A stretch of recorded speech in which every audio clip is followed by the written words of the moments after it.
તો પેટ્રોલ ડીઝલની અછતની અફવાઓ વચ્ચે રાજકોટ પોલીસ તંત્ર એક્શનમાં આવ્યું। જનતામાં ફેલાયેલા ભયને દૂર કરવા અને ગેરસમજને રોકવા માટે પોલીસે લોકોને અપીલ કરી। લાઉડસ્પીકર દ્વારા પોલીસે લોકોને અફવાઓથી દૂર રહેવા માટે અપીલ કરી। શહેરમાં પેટ્રોલ અને ડીઝલનો પૂરતો સ્ટોક છે અને સપ્લાય ચેન નિયમિત રીતે કાર્યરત છે। સોશિયલ મીડિયા પર આવતા ખોટા મેસેજ કે અફવાઓ પર વિશ્વાસ ન કરવા અનુરોધ કરાયો છે। અછત હોવાના ડરથી खोटी रीते संग्रहखोरी न करवा અને જરૂર પૂરતું જ ઈંધણ ભરાવવા માટે વિનંતી કરી।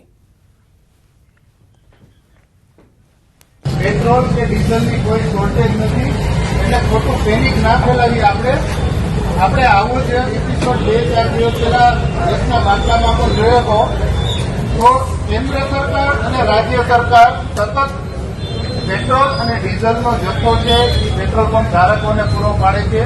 અહીં મેં મેનેજર સાથે પણ વાત કરી છે, ચિરાગભાઈ સાથે પણ તમે જોઈ રહ્યા છો અહીંયા વેચાણ ચાલુ છે।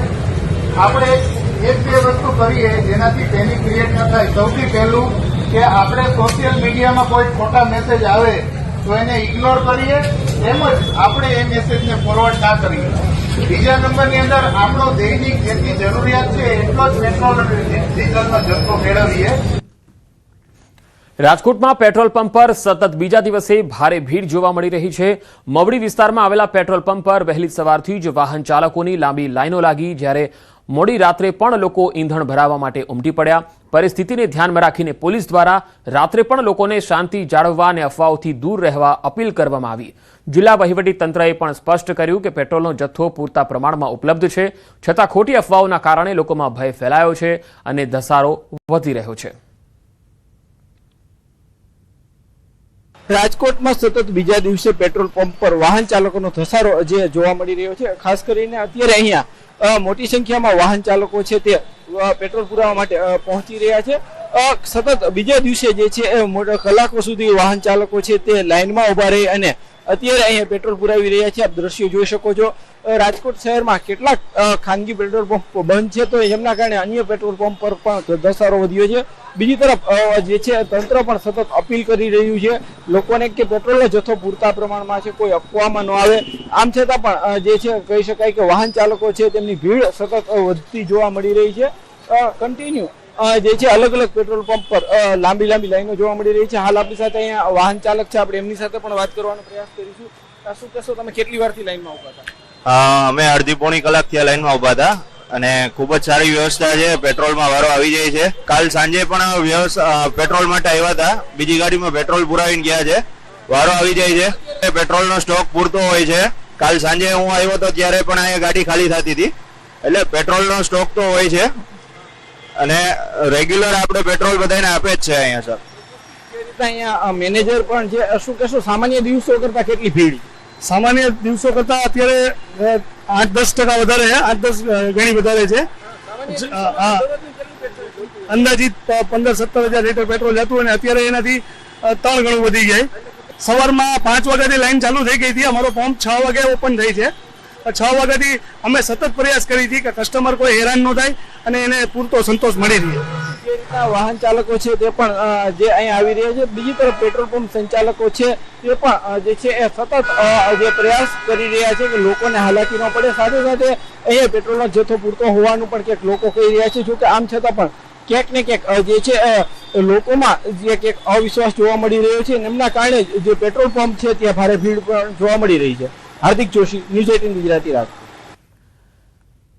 તો પેટ્રોલ ડીઝલની અછતની અફવાઓ વચ્ચે સંગ્રહખોરો બેફામ બન્યા છે। વડોદરામાં કેટલાક પેટ્રોલ પંપ સંચાલકો સંગ્રહખોરોનો સાથ આપી રહ્યા હોવાનું સામે આવ્યું। ગોત્રી વિસ્તારના એક પેટ્રોલ પંપનો વિડીયો સામે આવ્યો, જ્યાં અફરાતફરીના માહોલ વચ્ચે લોકો પેટ્રોલના કેરબા ભરી રહ્યા છે। ભવિષ્યમાં અછત સર્જાશે તેવી ભીતિ વચ્ચે કેન અને પ્લાસ્ટિકના પીપમાં ડીઝલનું વેચાણ ખુલ્લેઆમ થઈ રહ્યું છે, પરંતુ રહેણાંક વિસ્તારોમાં આ રીતે જ્વલનશીલ પદાર્થોનો સંગ્રહ કરવો કેટલો યોગ્ય છે એ પ્રશ્નો પણ છે। સુરક્ષાની દ્રષ્ટિએ આ અત્યંત જોખમી કૃત્ય હોવા છતાં પંપ સંચાલકો અને સંગ્રહખોરો બેફામ રીતે નિયમોનો ભંગ કરતા જોવા મળ્યા, જે મોટી દુર્ઘટનાને આમંત્રણ આપી શકે છે।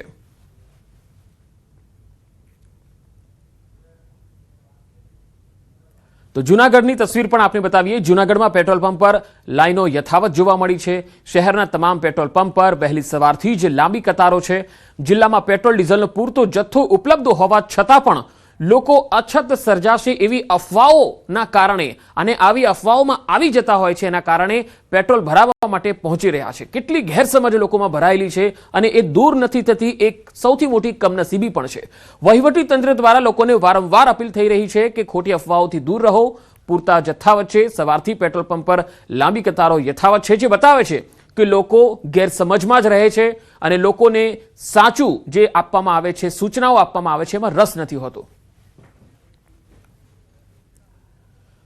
અરવલ્લીના મોડાસામાં તસ્કરો બેફામ બન્યા. મોડી રાત્રે એક સાથે 13 દુકાનના તાળા તૂટ્યા. શુભ કોમ્પ્લેક્સની 13 દુકાનોમાં તસ્કરોનો હાથ ફેરો. તસ્કરોએ દુકાનમાં રહેલા માલસામાનની ચોરી કરી. તસ્કરો ચોરી કરીને ફરાર થઈ ગયા. પોલીસ પેટ્રોલિંગ વધારવાની વેપારીઓની માંગ છે. પોલીસે તસ્કરોની શોધખોળ હાથ ધરી છે.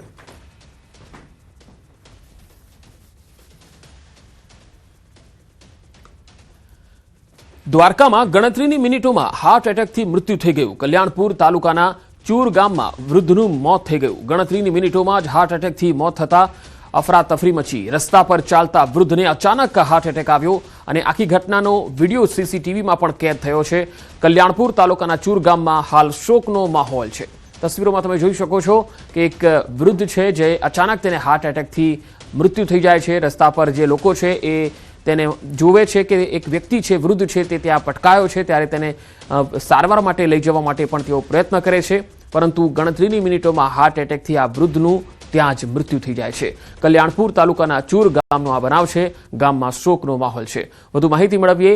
દ્વારકાથી સંવાદદાતા મુકુંદ મુકરિયા જોડાયા છે. મુકુંદ, આખો બનાવમાં શું સામે આવ્યું છે હાલ? પંકજ, વાત કરવામાં આવે તો દ્વારકા જિલ્લાના કલ્યાણપુર તાલુકાનું ચૂર ગામ આવેલું છે. આ ચૂર ગામમાં જે એક યુવાન છે, તે યુવાન જે દુકાન પર બેઠેલો હતો અને ત્યારબાદ ત્યાંથી જે રસ્તામાં જઈ રહ્યો હતો ત્યારે અચાનક જ તેમને હાર્ટ એટેક આવ્યો હતો અને છાતીમાં દુખ્યા બાદ તે રસ્તા પર પડી ગયો હતો. બૈડિયા વદ્રા વચ્છીભાઈ નામના વ્યક્તિ હતા અને તેમને અચાનક જ હાર્ટ એટેક આવી જતા આસપાસના લોકો છે તે દોડી ગયા હતા, પરંતુ સારવાર મળે તે પહેલા જ તેમનું મૃત્યુ નીપજ્યું હતું. સમગ્ર ઘટના છે તે સીસીટીવીમાં પણ સામે આવી હતી. જી પંકજ. જી મુકુંદ, આભાર માહિતી આપવા માટે.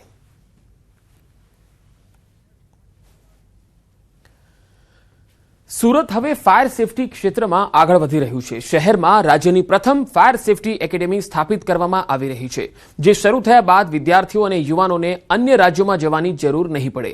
એકેડેમીમાં આધુનિક ટ્રેનિંગ, લાઈવ ફાયર સિમ્યુલેશન અને ઔદ્યોગિક સુરક્ષા કોર્સિસ ઉપલબ્ધ થશે. સુરત ફાયર વિભાગ દ્વારા આ એકેડેમી માટે આશરે 800 થી 10,000 ચોરસ મીટર જેટલી જમીનની માંગણી કરવામાં આવી છે. સુરતના ઝડપી ઔદ્યોગિક વિકાસ અને વધતી વસ્તી સાથે આગ જેવી આપત્તિઓ સામે મજબૂત સુરક્ષા જરૂરી છે. આ એકેડેમી ફક્ત સુરત માટે નહીં, પરંતુ સમગ્ર ગુજરાત અને દેશના અન્ય રાજ્યો માટે પણ ફાયર સેફટી ક્ષેત્રે નવો કેન્દ્ર બનશે. हम लोगों ने एक प्रपोजल रखा कि गुजरात का जो रीजनल ट्रेनिंग सेंटर है वो सूरत में खोले हम लोग, और गुजरात के जो भी प्रशिक्षणार्थी है, ट्रेनीज है, यहाँ पे ट्रेनिंग ले और इस ट्रेनिंग का बहुत फ़ायदा मिलने वाला है फायर ब्रिगेड को, क्योंकि जितने भी इक्विपमेंट्स वगैरह है सब में ट्रेनिंग बहुत इम्पोर्टेंट है, और किस तरह से ऑपरेट करना है साधनों को, किस तरह से यूज़ करना है, बड़ी आग है तो किस तरह से कम्युनिकेशन करना है, ये सब चीज़ें यहाँ सिखाई जाएगी. રાજ્યમાં સ્થાનિક સ્વરાજ્યની ચૂંટણીનો ગરમાવો